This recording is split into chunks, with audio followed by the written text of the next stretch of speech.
One of the things I talked about in my award presentation was about failure.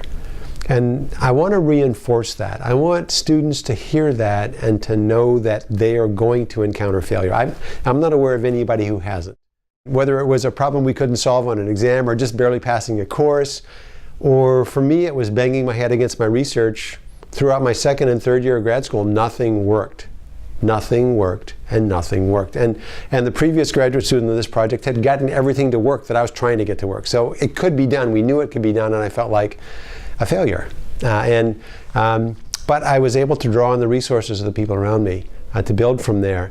And since then, I've encountered failure, and you do as a scientist.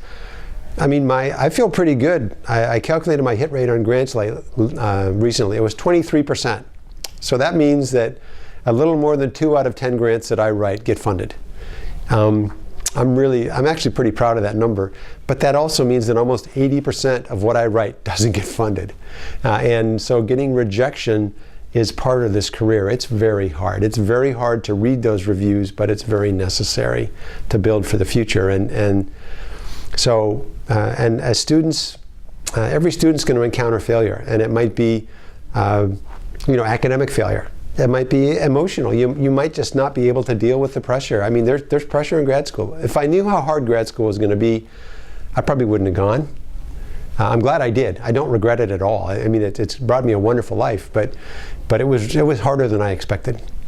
And so overcoming that failure, make sure that you've got some people behind you and around you that you can talk to, and don't fly solo. I think going alone in these situations is really hard and maybe a little bit dangerous. And so I think it's really important to connect with other people.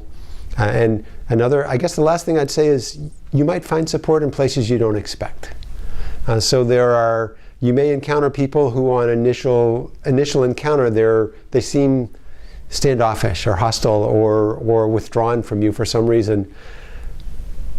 But maybe at a time when you're at your weakest, they'll offer you that encouraging word you need to hear. And I know I've experienced that from, as I said, from surprising sources.